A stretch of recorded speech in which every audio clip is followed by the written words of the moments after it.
Top 10, I got a top 10. Got my motivation high for my top 10. Gotta learn from the wise women and men. All my life, like na na na na. For my top 10, top 10, na na na na. This one's for my top 10. Need motivation? Watch a top 10 with Believe Nation. Hey, it's Evan Carmichael, and this channel was created to help you overcome the #1 challenge that is holding you back, a lack of belief in yourself. You watch these videos because you know there's something greater inside you as well. You've got Michael Jordan level talent at something. So get ready to work hard, stop wasting time, and find your drive with David Goggins and my take on his top 10 rules of success, volume 12, to give you the belief that you need. Okay, let's kick it off with rule number 1, outwork the chart. I believe in a higher power. Don't know the name, don't know where it's coming from, don't know anything like that. But I believe that this power, and visualize me real quick. Let's say it's a man up there or a woman, whatever, and they have a chart. And when you're born, they say David Goggins, born February 17th, 1975 at 6 a.m. They write the chart down because they can see everything. They know exactly where you're supposed to be. They know where you're supposed to be. You die, you go to so-called heaven. You arrive at heaven, I'm 300 pounds. I retired as an Ecolab guy, which is okay, it's just a job, whatever. I go up there and God looks at me and he shows me my chart. And my chart on there says you were supposed to be a Navy SEAL. You're supposed to weigh 185 pounds. You're supposed to be one of the smartest people on the planet, this, all this. You see this. And now you're in heaven, you made it to heaven, but you're like, God, Doug, I was supposed to live that life. I was supposed to live that life. And then you find out that the reason why, because we all think that if we pray on it, if we do this, if we do that, whatever, if we don't work, we just, whatever, it's gonna magically happen for us. No, I believe that when I'm all said and done with, my whole job is to outwork the chart. Whatever the chart says about me, the all-knowing power up there, I want to get up there and say, him look at me and say, I know everything. I didn't see this. I didn't see this.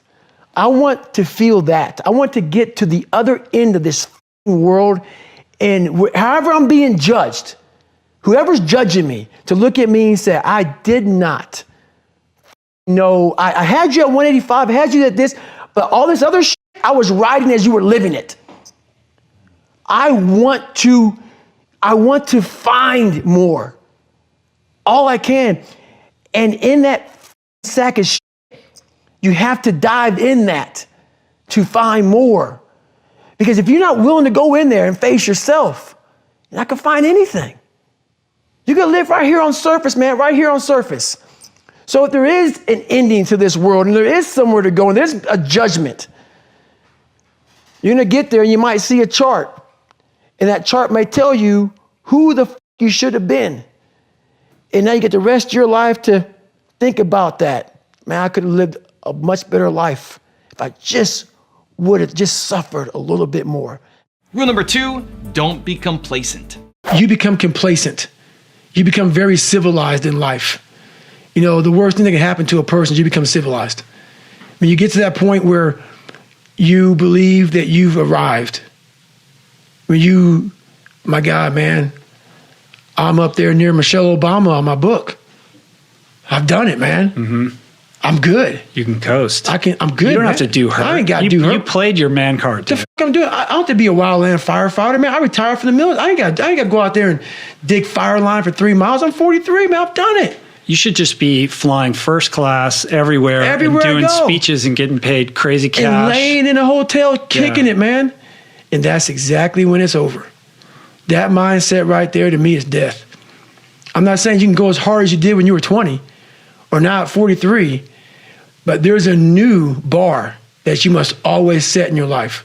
And once you become complacent and you become civilized, you've arrived, you're no good for anybody. Rule number 3, embrace the moment. There's some times where the mind gets overwhelmed and you cannot slow it down. But by these certain tools I developed, by not allowing your mind to get away from the moment. You have to think about the exact moment that you're in. But I saw when I was younger, the moment became too big. When it became too big, I spazzed out and I would quit. But now I don't think about even like an hour from now, I'll be eating. I don't even go there. Because then your mind, no, we must embrace this, because now you have to be a leader in this moment. It's not about you just getting through it. I had 5 guys, and 6 including me, in my boat crew. Now I was the boat crew leader. So now another trick is this: if you don't think about yourself, there's no pain. Which can also lead to pain later on in your life. But in these moments when you're struggling, if you are a true leader and you're worried about your men or women beside you, your mind doesn't care how cold you are anymore. Your mind's only worried about taking care of the men and women beside you. So I started realizing, man, if I take care of these cats to my left and my right in the worst moments, my mind is no longer thinking about, you're miserable, David Goggins, get the hell out of here. You're thinking about, how was John? How was Andy? How was Sam? How was Pete? Hey, how you guys doing? You're not thinking about me. Rule number 4, find your drive. When I was 300 pounds, I didn't have any drive. I'm gonna go be a Navy SEAL. What kind of stupid shit is that, 300 pounds? There wasn't like a drive to go be a Navy SEAL. I was an insecure, lying kid, afraid. I had to look at my insecurities and in my fear and find drive in that. We're all looking for passion. Passion's all around you. You have a whole stack of it all around you. It's your insecurities, all that shit. You gotta dive deep into that shit. It's all in there. All the energy and fuel you need is right in yourself. It's all there. You got a lot of stuff to do to overcome. And that's where I found it. I found it right there in my own insecurities. I found drive in my own insecurities. And that's the most powerful thing in the world. When you can find drive in your own doubt, fear, insecurities, you become very unstoppable. Also, if you want to have more confidence, check out my 254 series. They're free. The links to join are in the description below. Everything I didn't want to do is what got me to where I'm at today. You will never learn from people if we always tap dance around the truth. It's about what you're saying to yourself, but it also comes with work. So whenever I was getting beat down, physically, mentally, spiritually, whatever I was going through, just saying, I would put, you can't hurt me. Rule number 5, stop wasting time. Unreal how much time you waste during the day. And most of it is on these fucking computers, phones, Instagramming back and forth, whatever the heck you call it nowadays, tweeting and texting and shit. We waste so much time on our little gadgets.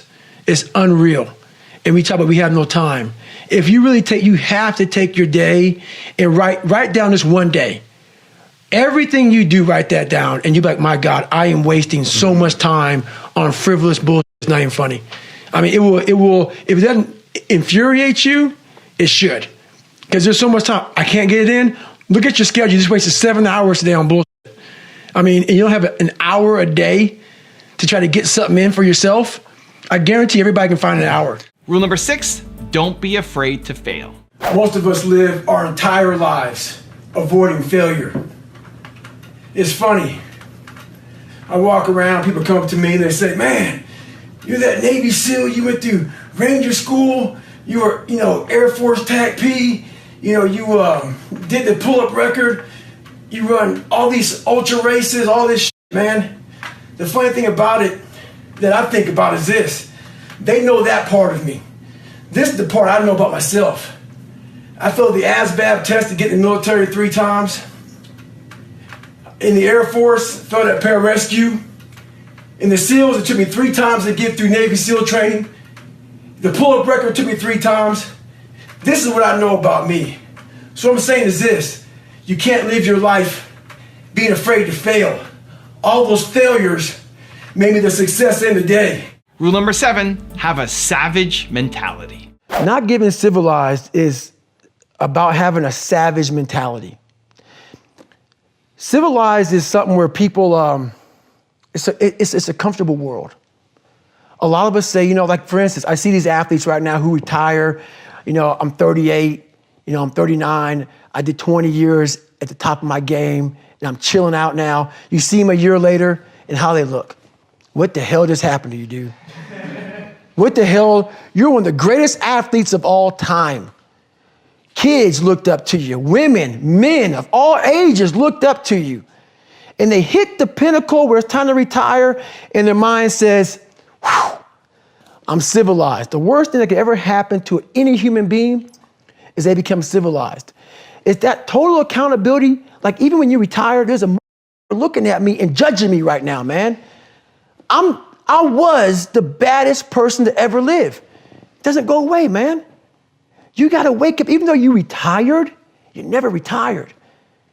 You're setting the example every single day of your life. And being civilized feels so good. I'm sorry, man. Once you get to the top, you may retire, but you ain't never coming back home, man, because now you're judged. People see you falling off. You want to be that guy who knows I may be retired from the sport or from wherever I did, but I'll be damned if you ever see me looking like shit, feeling like shit, not arriving. People, I've arrived. I've arrived mentality. You're always setting the example. Civilization feels so good. These comfortable feelings are what people want. They want retirement. They want that. They need that. It's a yearning feeling. I want it too. People love putting a label on me about, my God, man, you're just wired different. I'm not wired different, dude. I'm thinking right now, after I got past my stuttering thing, now I'm on a roll, I'm good now. You know what I'm thinking about right now? I got to wake up tomorrow and do the same shit again. I got to leave this interview and go stretch out for 2.5 hours. I hate that shit. But guess what it does though? I'm constantly callousing over my victim's mentality that I once had growing up. Every day you have to do this shit. Because why? When you stop doing it, you don't just maintain it. If you stop shooting a gun, you're not gonna be a great shot if you pick a gun up a year from now. The only way to keep from getting rusty is to constantly oil that machine. The machine is this. You gotta keep challenging it every day. Rule number 8, don't forget the adversities. And I always talk about it. I talk about I'm always paying rent in that $7 a month place where I grew up, in that nasty little place I grew up in. I remember it. I remember like it was yesterday, and I'm glad I do. I never want to forget the dungeon of where I come from. Even though it's real spooky and it's scary and there's no lights on in there and there's cobwebs and some creepy in there, some demons, all those in there made me Goggins, made me who I am today. That's where the strength came from. You got to go back to the beginning, to the fundamentals of life, to the very fundamentals of where it all, like playing basketball. You got to go back to the fundamentals. You can't always just stay up here. You got to go back to scratch. Rule number 9, change your perspective. Take a different vantage point in life. When you are in the hell, you can't see the beauty of being in it when you're in it. Get on top of that mountaintop in your mind. Get on top of that mountaintop and look down on what you're doing. You can see a whole different world, and that world is beautiful, but you got to get a different vantage point in the suck. Don't be in it. Spiritually, get out of it. Get that soul. Look down on what you're doing. Be amazed by the process of where you're at now and where you came from. And rule number 10, the last one before a very special bonus clip, is control your life. By no means am I an expert at this, but I do know a lot about living in the sewer of life. I've been getting a lot of emails from different loved ones about people who have killed themselves. My next door neighbor 2 months ago, she just killed herself. Tons of veterans I know, they killed themselves. I got an email 2 weeks ago from a family member that an 11-year-old boy killed himself from people at school bullying him. One thing about life is that people in life, they are the ultimate puppet masters. They exploit your weakness and they love to walk you around life and own space in your head. One of the biggest ways to cut those strings and walk on your own 2 feet to your own destination in life is to build self-respect, self-esteem, self-discipline, all those things. Stay hard is not just about going to the gym. Stay hard is about going that extra step when you feel like you can't. That's what builds self-esteem and self-respect. Stay hard. Now I have a special bonus clip from David on how to do the work that I think you're gonna enjoy. But before that, it's time for the 3-point landing questions. Let's go from just watching a video to taking action. Here we go. Question number 1, where do you need to have more control of your life? Number 2, what's the most important perspective shift that you need to make? And number 3, what's the biggest waste of time in your schedule that you're going to eliminate? And if you like this video and you're going to take some immediate action, give me a #believe down in the comments as well. You have to always be willing to work. I don't follow people who talk about what they used to do in life. I don't give a f what you used to do. I don't care that, you used to be the basketball. I don't care. What are you doing today? You may not be that person now, but what are you still doing to try to excel in life? And a lot of people now are talking. I hear so much talk. I don't hear a lot of work. I hear a lot of people telling you what you should be doing, how you should be doing it, how you should be living.